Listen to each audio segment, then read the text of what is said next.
Yada Erade ase se ene den so odi saa akwanya we ama menu mienu na wasan so de saa akwanya we ama yem papa prophet Yewura Powerman na ene den so yesane ni bedi nkomo soronko e wo kasafidie so edi nkan na mekọ papa ho na ama koma no akwaba papa yema akwaba wo Yesu dem ya eja papa na wotwi mu ne busumi mu ene ma ekose enkanka asafo no Kristo Yesu na do bibia edana kwan so just say the esan lockdown no by and ya left it but say the asia koye no I to say the left it nti asafo no de edaboko but the desu egusu ye bibia wo online say the ye na the ye sisi a was sorry fie one-to-one counseling every Monday, Tuesday, Wednesday, Thursday, Friday, Saturday ni na ye counseling e wo asole fie ho nti se obi se bi de ekoso wasafo no modea de ekoso se eno no se counseling kwana ye kopim se ye bebi borders no ama government so measures out there to from no bibia beda na kwan so ama eye pepepe sa na yetimi ahye eye esom no ase papa nyame israel na we kire se papa odwene o ma no ho pa nokre me dwon ho bebre bi se yare no nokre real obi say yare no kra nya no kore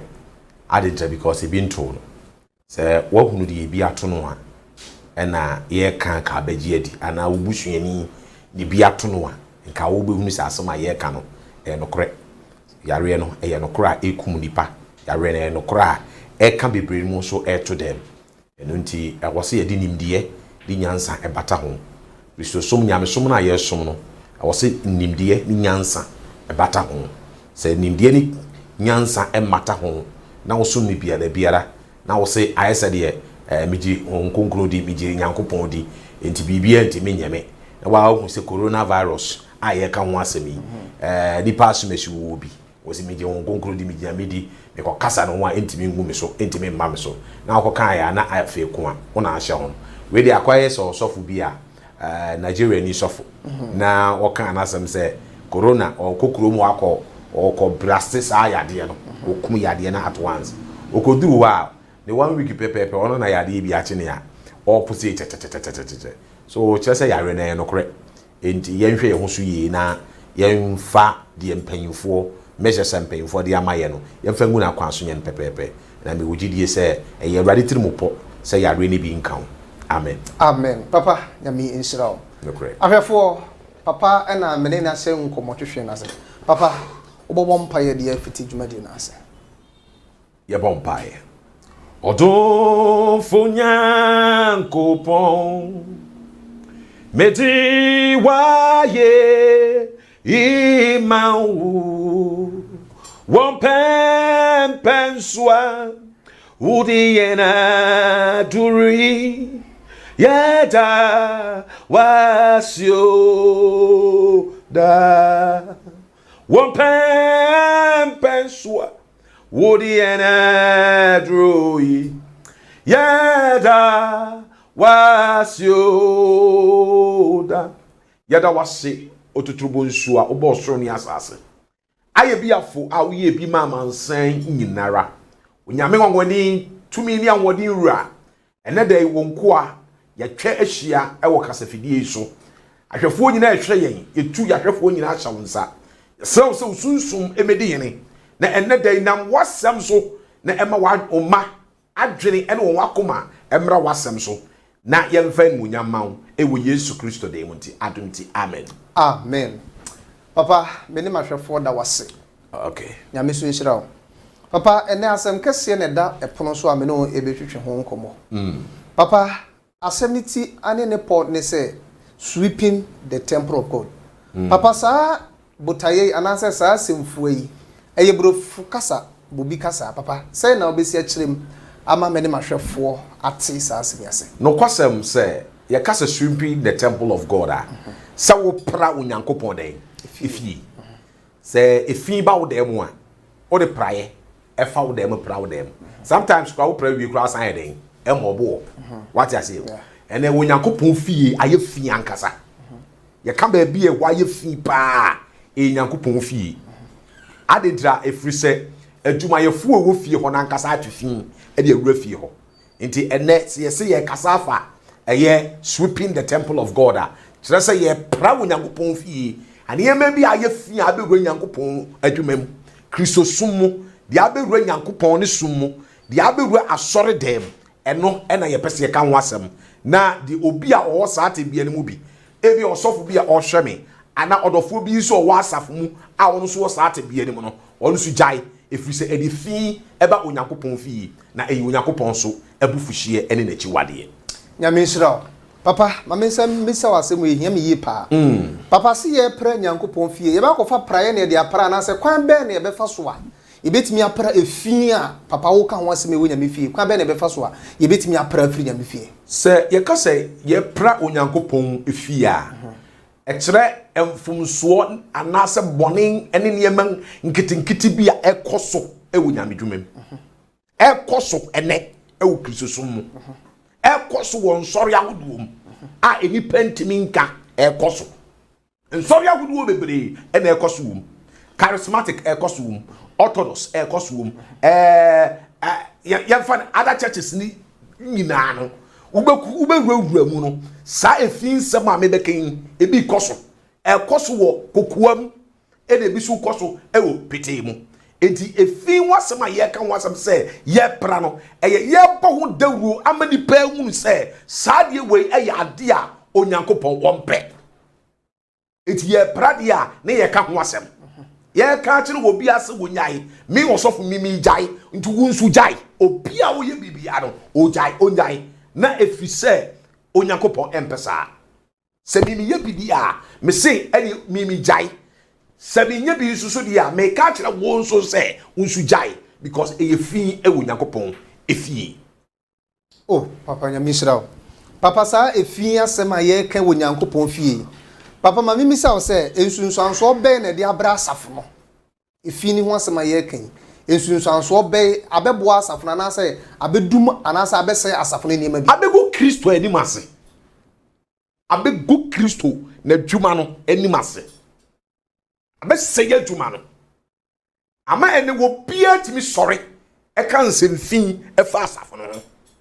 what you say akonfo etimi sori kan semfin e fa asafo no edunsifuo etimi sori kan semfin e fa asafo no de enti na meka sa enka obi ni wahenie na se a enka otimi nka wahenie no mu nsem but se no essence efi e wo fie ho na yenya ye wo asori no mu anase ye ya asofo ye difo ye sepakafo a wo se ye bra ho no ye kan na efiri ho no ye nka se de ekoso abe sikape ekwan obefa so a obe de ho betini atono ekwan obefa so a sabi obenya luxury car adam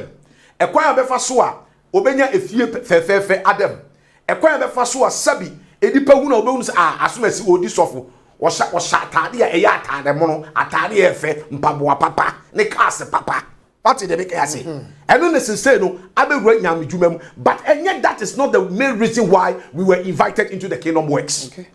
what I say enye no na Awurade frɛ yɛn sɛ yɛn mra mɛyɛ but ene say adane na eno na me ka ho asɛm atwe ni pa adwene si so sɛ e wo se yɛ pra sɔre fie I was here pra sorry for you. And there because na me kasa fa ho kakra. Na me bie ni pa adwenim afa sa de kro ho because where the ekoso wo wiase sesi an say asori fie. E ho na boni nyina hini asase efiri. Bible say was the root of all evil ayede a. Sikado. Yeah. Sikado do sika to the essence. Essence e do sika nti no. Ama the ekwan bia be fa so obenya sika bia no the other say dey menya sika menya sika yeah but yen hwe bibiye hunu ni papa ya wo ye na hunu ba bia wo fira wo ba na hunu ba bi nsusu a se wo firi asase isu a wo beko se hunu sansem we make ni nyina achi a wo be hunu kwan ya wo fa so a wo di wo pa wo sika se firi nyame a wo be hunu se firi nyame so a wo be hunu enti yen hwe sa ne ma we nyina ye na we ena di efi aba onyankopon fie we na de wo haw abeto onyankopon adwuma so we na ma nyame adwuma enanim agu ase kristosom enanim agu ase be titibire no no ene eye meka se titibire no ye wo asofo bebre a wo mo sori ya no mo ma no korensam no dead no korba ene ye nti wo mo nka bio Osasia fofora den eniadimu no akan kwaji asam atwi ni pa atwi ni sibi bi so atwi ni hufri bone ho minimo sofu bia wo sasie kura wo kumasia wo wo sese wo ka bielu kura ye bone ene ne cars ye be 100 what you say the cars ye be 100 aditra because ene edipa eni ewo ejapade ho dan nyame atuma ne nyame asam no a osi yenyen efie wura sori fie ho a e wo se yepra na ma menka asemi kakra emfa nkyere wa ha yensha onyankopon asem Matthew chapter 21 verse the number 12 obetimi akan Matthew 21 verse the number 12 Matthew 21 verse the number 12 betu asempa etia eye aduonu baako imo eye dumienu no we dey afefo eye brofo kasa megidi se afoforo bebere wa bonten a omoso ehwe adwumadie nti brofo no omu nyina na ye nyina na esua and Jesus went into the temple of God wasina Yesu eko asorifie onyankopon asorifie and cast out all them na Yesu epam enipa hodo a na omo asorifie ho that sold and bought in the temple na enipa hodo na omo fie ho no de ne omo ye ho no wo ma omo tonton omo ton niema e wa asorifie and overthrow the tables of money changers ena wo ka wo mu a omo sese sika sesafo a wo mu wa asorifie wo ka wo niema nyina atugui and the seat of them that sold doves na oka wo mu soso omo tonton abuburo enyina wa asorifie oka wo nyina niema tugui. And he said unto them, and Jesus see one say, it is written, was it now what you say? My house shall be called the house of prayer. I am Bible fear. But you have made it a den of thieves. Madani mi fear. Akromfo. Any atutu bottom. Madani mi fear akromfo ni atutu bottom. Fear. Yesu ne ka asase mi. Yeah. Yesu enu masem. Yeah. What are some ye? Make us send me that any baby I will show me. I, mammy, what will show me? Papa, what will show me? I, Tiamie, dear Aquasun Nano, Titibrem, and a sass, yes, a better wedding. Yeah. Nana Cosso. Now, the more now, if you also, the more soon a cosso. But there be a become a semi cat, the actual will say, a Timu at a hotel. I just mammy can ye. Yeah. Yes, we no masama waka ye nie. Wose na Yesu ra onya owura asori dem. Na owura asori dem die ni okohunu ye. Owun se efie na owura mu no, eye asori fie a, enka wose ke ye kanyame asem ho, enka wose ye kan kwaji asem ho, enka wose ke ye paifa hodie manipa, e wose ke nipa o na mamane mo na mesumu a, otumni ka wura ho a, obenya fa hodie no, but Bible say wo wa dani efie ho, edwadi bia. Ene onyame asori fie adani dwadi bia nyame fie adani dwadi bia ye kase dwadi bia eye bia ye ton niema ye ton de toast ye ton de anka ye ton bibia wo ho ye ton nsuo wo ho apple ye to ho sobolo ye to even sikasesa kwa ye sesa wo ho ye ton muburo ene asori dan hu na bang wo ho odo tight by was yo kotua no akotua account mu straight. What I say? Me person me create me many pa etim ye me biase. Me kai e many pa atwini baby bi so. Yesu anu asema wo ka ye ni o. Wo se na owura na sori fie no. De wode na ni wa huru ye e wo na sori fie ni se. Enipa e wo asori fie ho no. Empanyimfu a wo mo ho. Empanyimfu a wo mo nim de. Empanyimfu a wo mani afi. Empanyimfu a wo mani nyam koda o. Da bi na wo ton den Bible say wo ton nwan asori dem ho ye ton emuburo asori dem ho ye ton nkuto asori dem ho ye ton anointing oil asori dem ho ye ton sobolo and sorry demo ye tonia ma hudu bebre we asori fie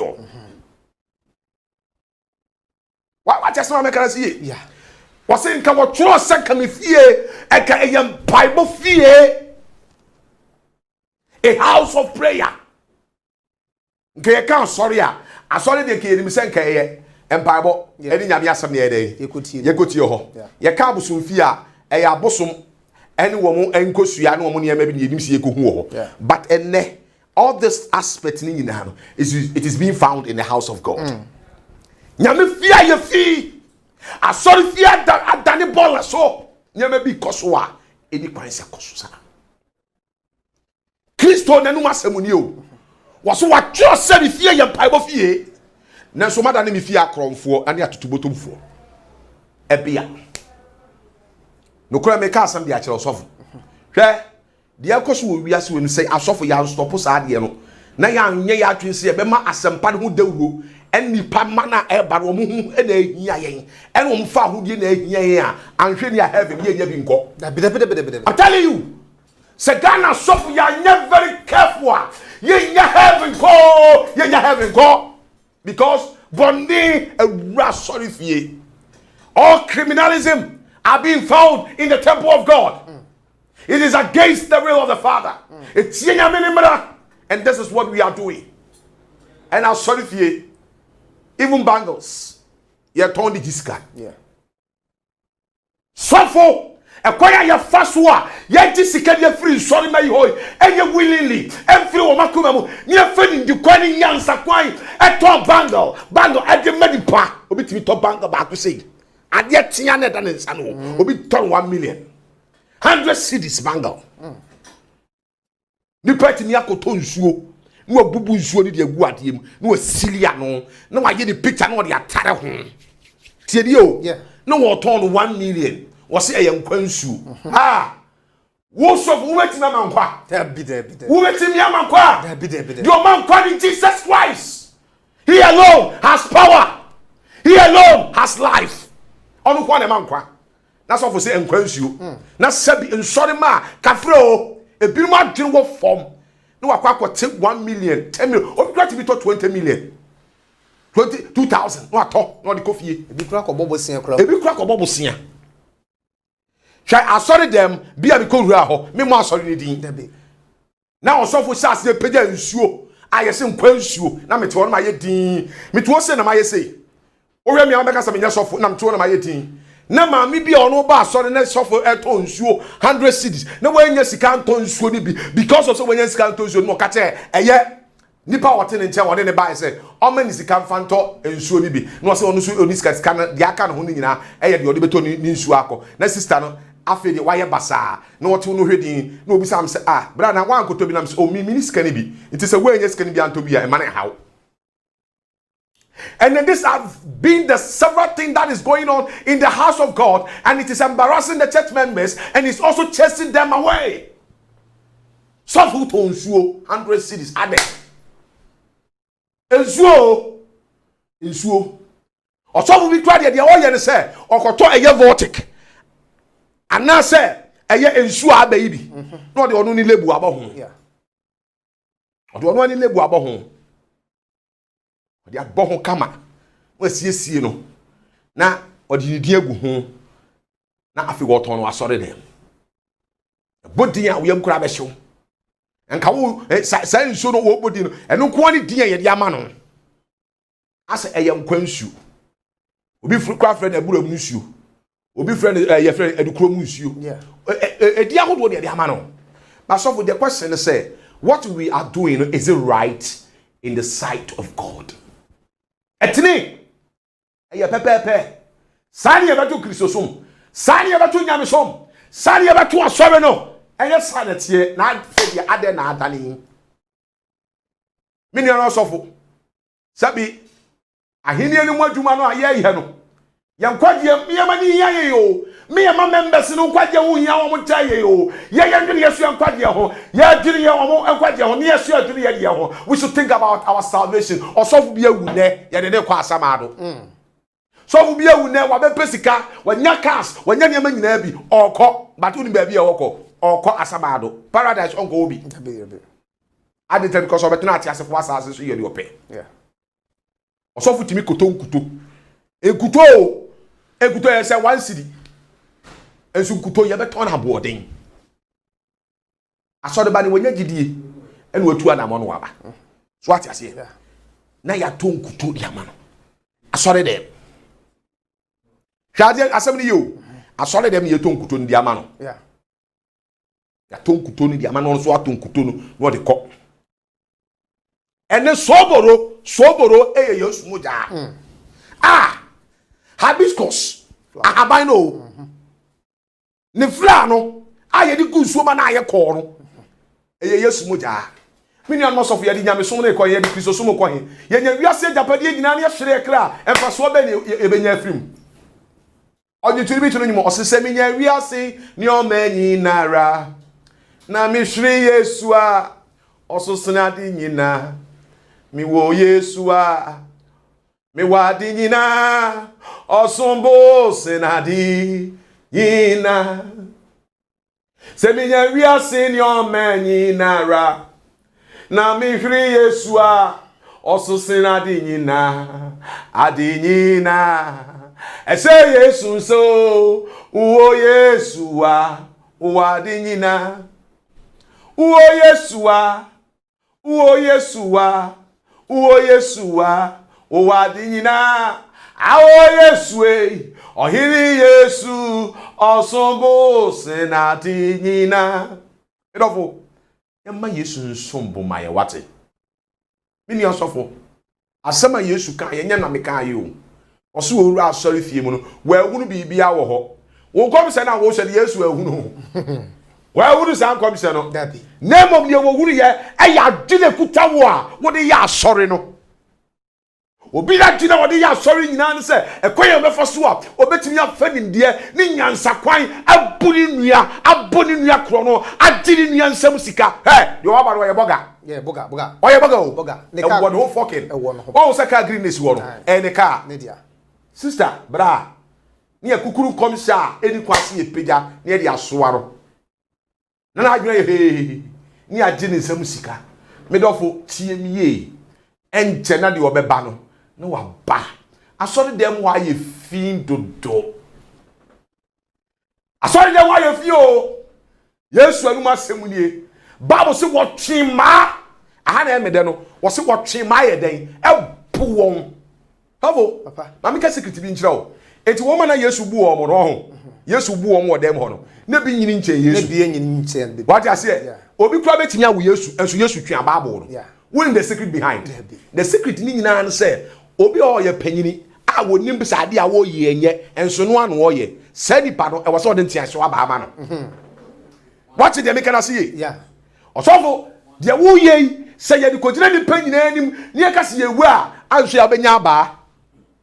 Bible say Yesu tia ba de powom wie keka wom niema bom esane sane moa esane sane muburo a wom ho afi no mubu afu omubu afu panyimfo wadam ho wesi mabuburo ko wesi maboi na ko wesi we aboa be na wo paato na sa ede be na wo paato a wunya bi wa asore dem enenye sa na tie enesa na tie asori dem ho no wo benya bibia bi ato enka chifu benya bi ato meboa obi ho open ke unya bi nto benya bi ato open no nti unya bi nto benya bi ato sabroso oil unya bi nto benya bi ato friend say enkobesi oil unya bi nto benya bi ato your friend say anointing oil na yato ni din apascus unya bi nto benya bi ato oil sa hoduo ni nyina no be den benya bi ato hey ni asofo asori dem na da bia me kasa asam wo ya na me bia so perfect ni tire ni passe asofo no ankasa na ene omo ye sa no they don't know the real word of God about the use of oil. Yes.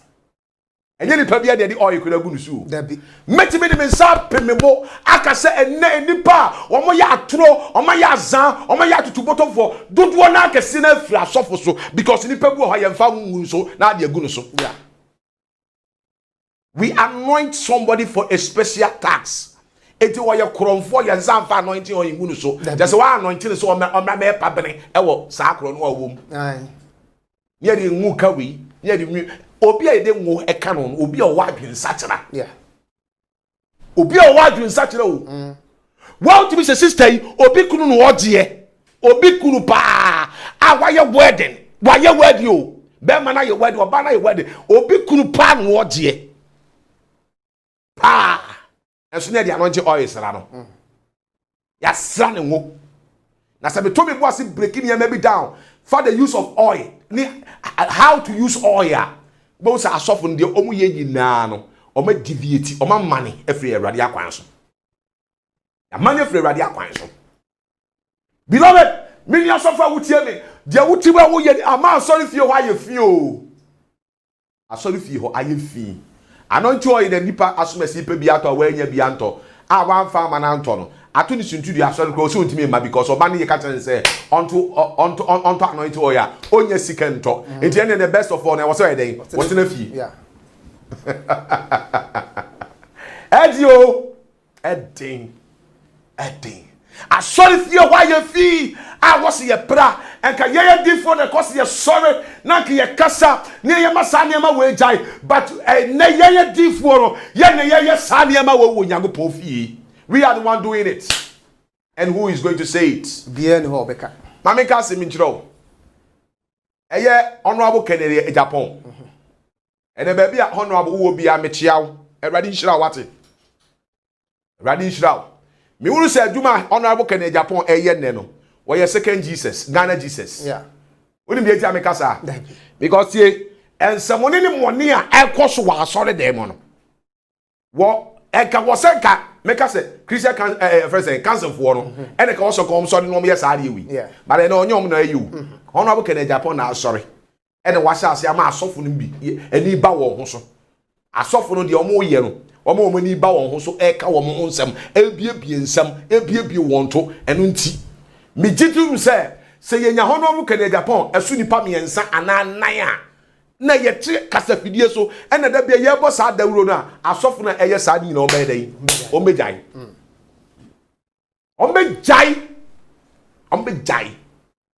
but eno na ekoso Nyankopon fie hwe ma meka secret bi nchiro the secret behind Jesus death Yesu ni wuo na obewu ye no enka Yesu adwuma nko be ye pa 3 years ena odi ye but ka Yesu betimi atena more than that 3 years no but according to scripture no was me da ko bebu Jerusalem sorry da no na me de dey nonsense he gave that prophecy because ohuru de na eba besie ene de ebesi wo the life mu ebesi wo asase no so because na sa de no ho Yesu ma ye no na ye ton ne ma wa sorry de pa ye ton kuto ebura mu nsuo ye ton adwonwo ye ton de ni na ye ton bu Nyankopon fie Yesu ba ya wo sa sa ne ma na ekoso no a enye papa no Yesu sase se obu mpayufo a omo wa asodo no omo ye sa ade no enyan na omo ton asodo Yesu pam wo nyina because efi ho enye bia ye de ton ade na bi enye bia ye de ton ade but that is what was going on hwade wunim se sa die na Yesu ye no a wo pam emoa no efi asodo fie pam mpanyufo no omo di sa nyambra sem no eno nti eno mo Yesu ho pose ye beko no na transe nebusa ho question say eye den na tie ni o eye den na Yesu ni wuo na obewuo no ankofa only John the Judas Iscariot so yes Judas ene yi Yesu mai ba me ma o secret am wa hunu ene me bie wa adwuma fa Judas Iscariot ho me wian ma bie wa adwen afa asofo ene mpanyimfo oman no emu mpanyimfo ene asofo a owo oman mu asofo mpanyimfo ana omo ene oman mu no ene atrofo a na omo oman mu no omo na plan say yenkum Yesu. They were the one that planned to kill Jesus. Wouldn't be the reason in a see the see was sorry fiano. Matthew 21 verse number 12 to number 22 the see wo ho no eno chi no mo chi Yesu ku no wouldn't be the see what say cyber titibire mu no se obi ye bone a ogoto odwan ne de akokunkuru mu konkuru ne de akopata de body e den in the that time na asofu no Philippa the Levite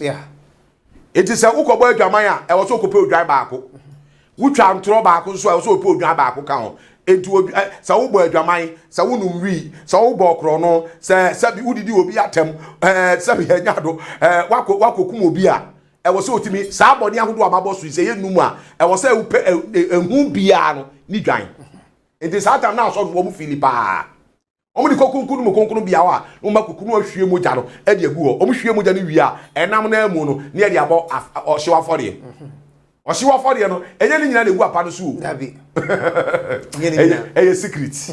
what you say eye secret so what you say enti na wo munya sika e wo ho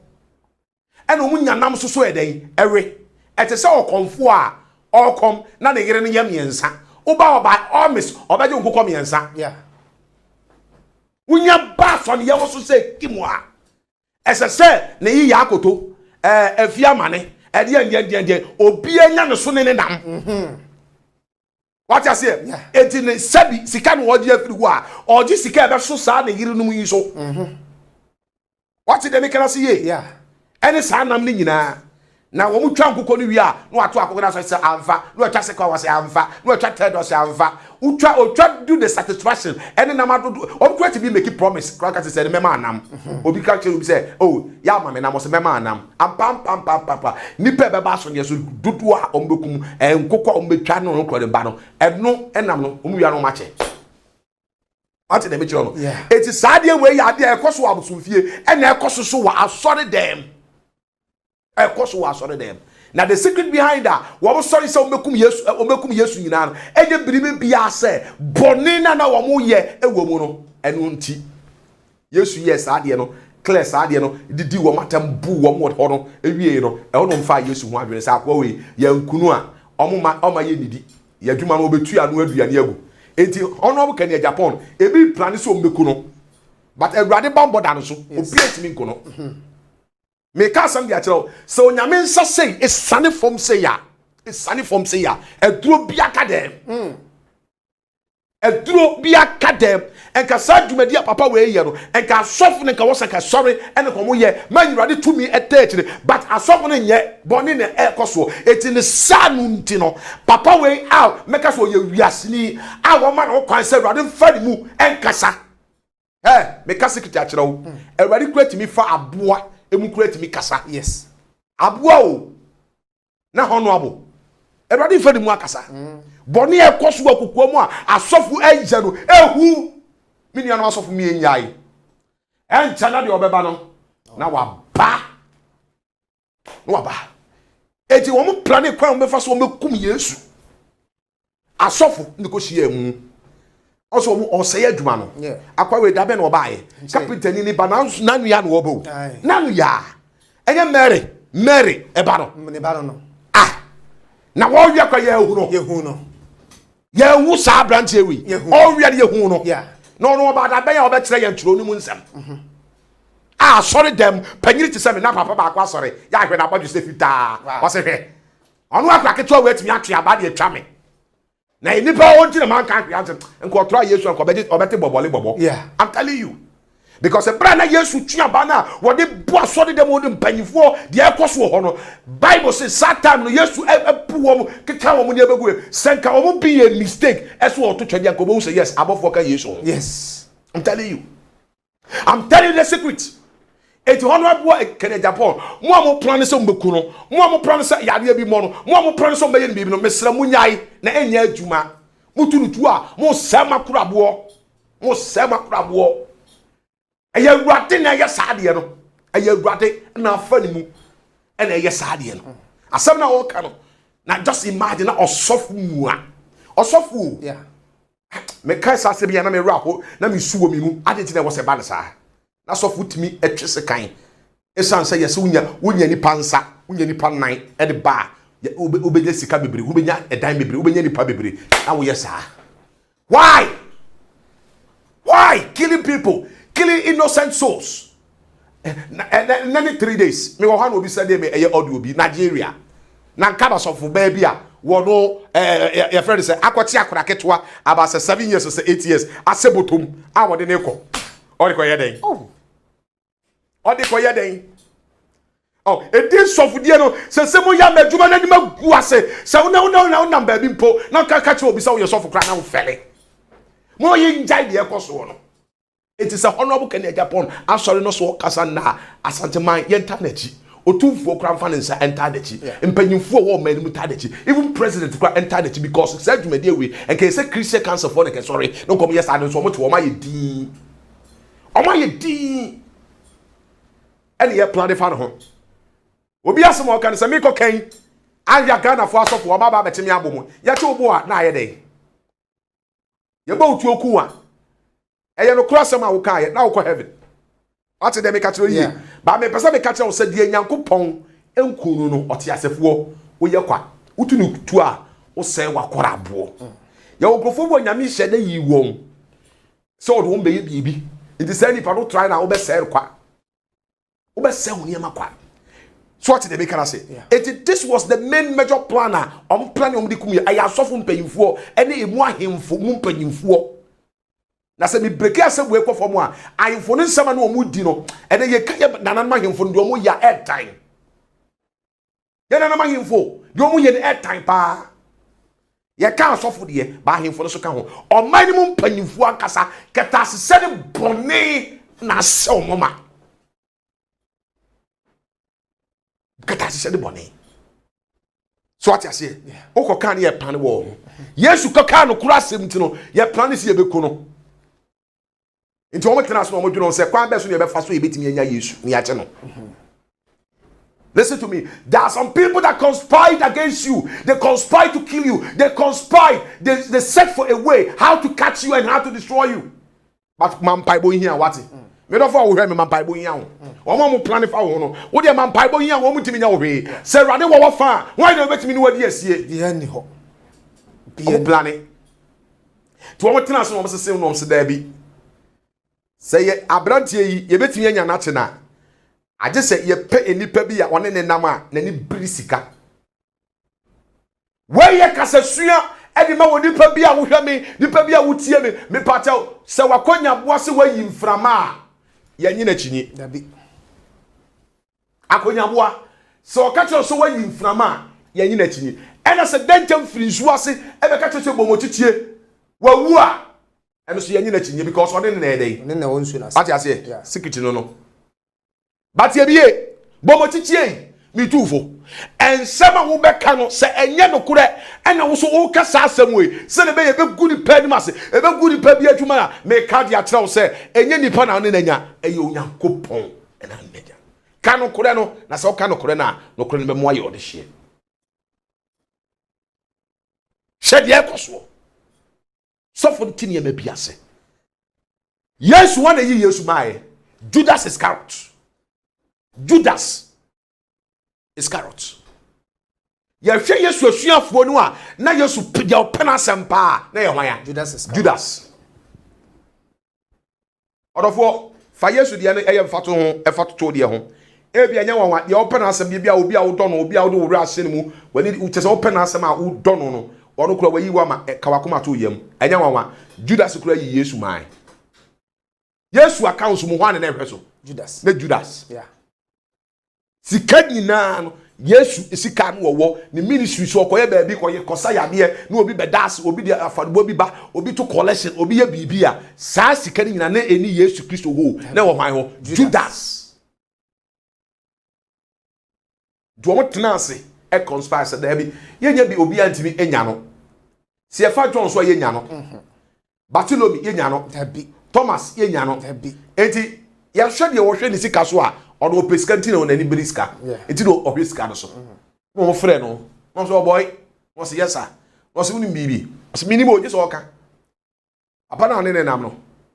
oi o se de o se o se pa no se sa ene mpese wo ya de bi ma me hwa de se wo se de a ho me pese wo ton papa yi mayen wo yi ni mayen na se wo yi ni mayen a se wo se obeti 2 minutes me de eden esane ne ho no se minim Yesu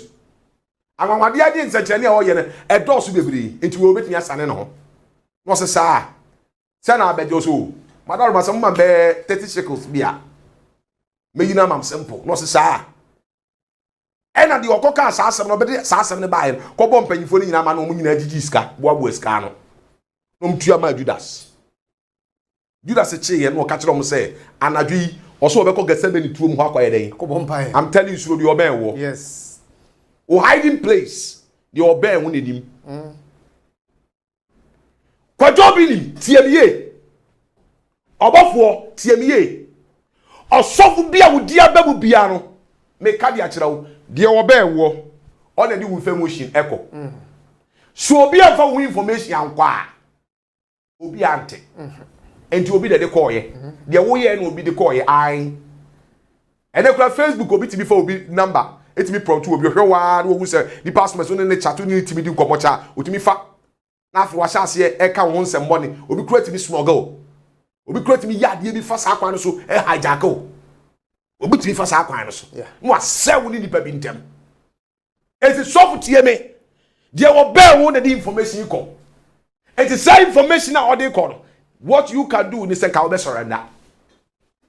I'm telling you, you have to surrender. Just surrender. Oh, surrender. Okay, so no, ebeko. What did they make us see? Yeah. It's the secret behind it. Say they conspire to how to get Jesus. Judas Iscariot, yes, my 30 seconds and utu ya. Omutu ya man no so je ye. O say obeko get 7 trum ho. Ba bi kro no obeko no. Okwa esan say suafo no edoso nti omu nyina head cut ni nyina yepe. Na mo amukosa mo hwe na mu hu no. Because papa no to bi woni mu, wo sra woni mu. To one na suafo nyina kwa den. Ese. Yeah.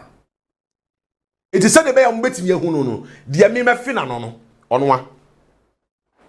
Aha na me hu ni say wiase. De oyo I love you no. Hwediye. Oba na wo so opa obebre no odo obebre no. Hwediye because nkofo bi betimi conspire, na conspire, na ya fa wo information. Ya na mo amugina YouTube so, mugina phone so, mugina eye video call, na ma rom ho, na mugina ba bi na mo no oba yes hweye ada wo ba beto public na ba woni mu ase.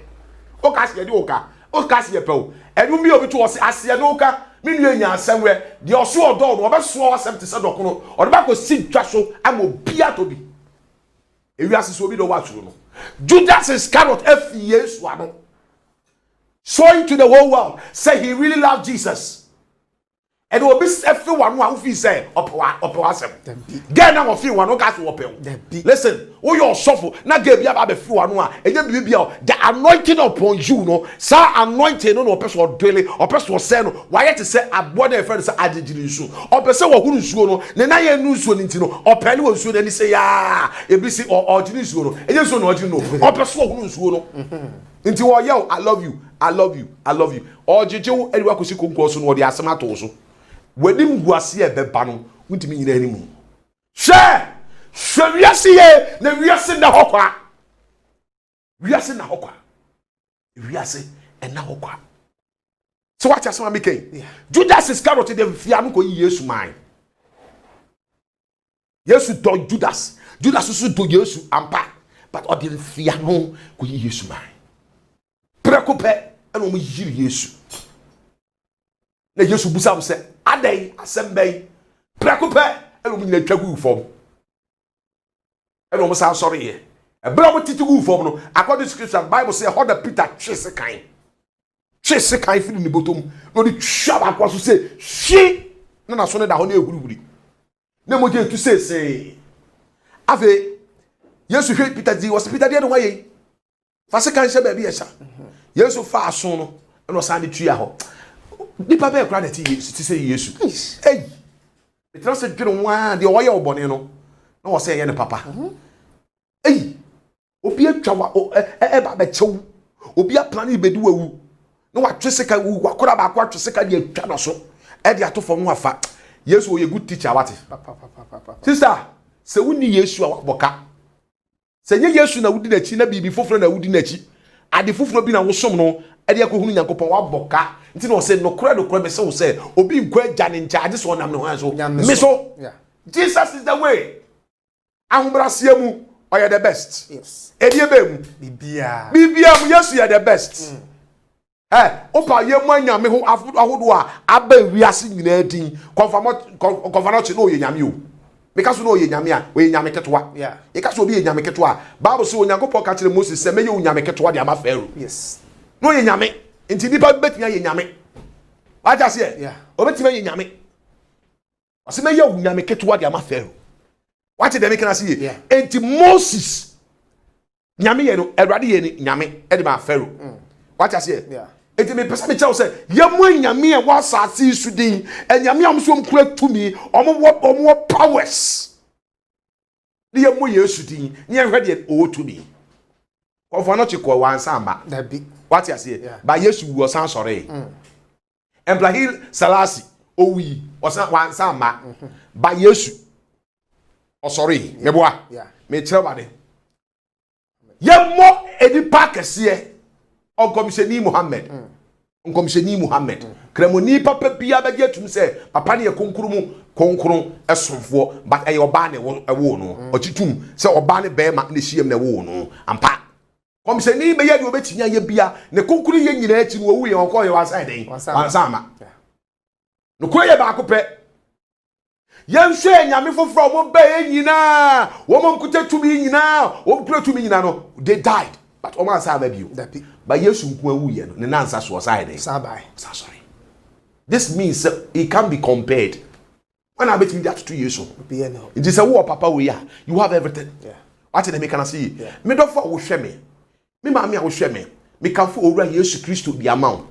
so ni abrabo ni mu a hwe no wate na wo ko hwe no ba bia wo de say anwumre yi wo be bie wakoma mu sere se owura ba bia wo biara meto me safrɛ betena makoma mu bedi hini wo mabrabom efi na ekɔ wo ye mi wura ene magye nkwa wo be ye ma de nyina beni da so nyina no wo na besu afrɛ onopa meda wo nsa yam meda wo nsam abre ni abre nyina mu fa wo hye ne sa wo hye ne sa trade bi se wo de boss ampa ya make at you and he will come to you oba betena wo nche ono ba be bobra akosi biase awieye na ono na se du ne den na nipa nyina yi wo ma o de ma wo ma me betimi ayi wo ama papa betimi ayi wo ama wo yere kura betimi ayi wo ama ati ase onipa bia betimi ayi wo ama but Jesus o de ma nti me kanfo sa papa we di ama wo se wo som na wo som no enyira Kristo Jesus so a me pacho jai som na be di Kristo achi na ono ne kwan no ono ne kwan no nkremosu mu wo sese bribi chi wo bi adwene ewo nkremosu no mu a onkobusa anabi Isa nkrofo no ye kasa anabi Isa nkrofo a eye Christians. And when we talk of Christian, we are talking about Christ, the kingdom of Christ. In Jadet na woman Christian. The engineer some papa we. What did they make us say? And the bonnier run young confia doesn't mean say yam prao ye prao. By all means, pra ye prao. The righteous ones, a woman, they will be raptured one day. They will be raptured one day. Into the see what sorry for. These are the people that plan to kill Jesus. And yet be papa sama wakai no kra sama wakai ne boni no mu ya sorry fio enu nti no plan so meku no and because of that ntin ye ku no ye di ntwato so to no so ye kan sam kra Yesu nyeye e de to no so di Yesu atem na de ya me ho e ma sefem se de ontwitwi ni se an no mbon tasu bon a ahomachi ntasu a na bon so papa I'm telling you what me say anajo no aduane awudi ye wo ko odidi a anajo no ontwitwi ne se dabi na watama ade ache obi okra besen woreye na watama ade ache ne num kankanka na wapaki ntesu wo nim se wa ba piegu Yesu anim akomache kankanka all because of your salvation onkwaji ntira o me ne wo ye nkwaji ntira oyeko wankasa ni nyina ye bibio no krasema Yesu kan yinti and the scripture say what in trato so to so we no o kanin pray ti Yesu chichire ne nsase chire ne nsase chichire na bo ho e bodua mu bra ya na me hwe de pass na me ra ho bo Yesu ma ya bod ma nya bo ni bi no ye yo wa kokum obi o wa koju obi girl o wa koju obi ade o wa kofo obi ade o e ye minum bo ne ye no ka ho no kore o ka no kora tira ye se ye se free mo and because of that ya bu papai amene nimu fifre ya bono man nimu nyina papai ya bono man mo just funny go form ya bono man prayer ya bono man man tiri shape form all in the name of bonia minum ye ya tewa ye and ye guso ye we are still doing the same thing ade we an ye guso ye me dofo tie emre ho time no day for anyone many ho many asafo a wote body mu wote mfonsom je wo ye no asori fi ho papa ne buafu was your sister free more if we don't change his wrath is coming upon us onyankopon bufu oba eba na ye 1-1 eye 1-1 eye 1-1 eye 1-1 eye 1-1 the wrath of God is coming upon this earth. And people, we must run. I will see a Johnny and Nemo, your Johnny Bonnie, your Johnny Frisani and Nemo. It is time for us to turn. So, your Boyesuma, Bonnet City, and then you fear crank, okay. See a coast with your fear, your GB. But yes, to be an young fear. A young fear, I buy your book poncono. I know near Sandy Hook as a son. Hooko. Near the banana, turn the honor. You're the banana, turning them. You're the banana, turning them. Son and a ye bibia wonye boni bia ho from so a wo yenti ene yiku ne mase ya na me hwe de omo ya movie na ya se no eye dante bi kakra de akata na dagya so according to scripture na ne kote da so me to say yo, I'm telling you the truth na ne dagya da so ne bema da so and they beat this man all in the name for you to repent and change and have salvation, and you are still doing the same thing. Omi answer and channel your banu aba. And channel your banu aba. But if you are Timu Biano, if you are person change, but won't mean change. Call go to see him. Call go to see him. For fasting, for conscience, suffer papano. He will come in. But Pem Paul Casim was a rather papa and person in between ye. Bonia me ye, me peno and a me ye. Me no so foot me ya boni ni wi out to so koda dem kwara wuti mi na ada na wusu. Elder, boni na wuti mu nutumi sa wo ye wi na ada na wusu. Wuti asori dem wo ye nyuntuni. Wo ye nyuntuni. Ya ya wo vole, me ka vole a. Sofu obebe bia wo ne de wo ma ne se wo de wo koda. Esa sa wo sofu ye dwamanfo atu, o invite ne jonko sofu edwamanfo a, na wo de wo ma no sa ene ne koda. Wa timinti. These are the certain things going on. When you guys are born in na enche na de obeba no na wa ba. If you do so fi ododo. Esa se ye planning nyina afra sorry fi. Wan na be pra ma me. Eno ne asem no. O se wan na me nsuma no, wan na be kwa ma me. Na me busa me, or busa won so. Ye ni Isaiah nyina mo nka se Awurade esuma yen. Edofo ebia na wunya sa ahoden no ntimi nsuma ntimi nkobi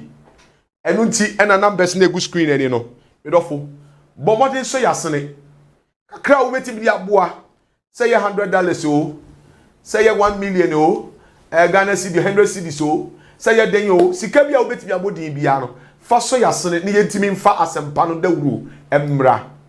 odofo ma meka nkyira wo se me hunu sese bi wo hye dross kokko wo hye pieto fita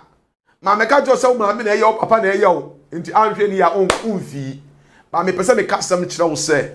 onfom so na wo mu no se wo jai na se yesre Awurade obeti na anim a kyerɛ e ma no sa no nti no enye wadwen se wo de usika no besie boa ma yentimi nya adwuma no wate boa ye mfa da wurubo no entimi nkoso na asori dem ha ye fi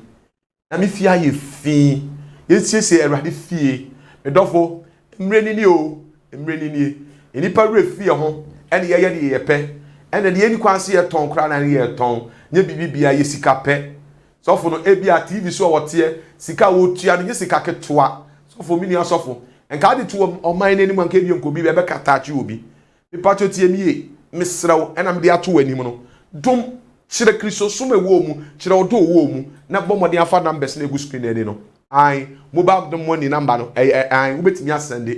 ubetimi asende odi en se odi frɛ na yen direct o na yentimi ensupu asɔre fie ho na wa ye fi dodo of asem bi wo ana papa nyankopɔn nsiraw pa na me nyokese in fact me ne mahwefo ene ya fo pa ye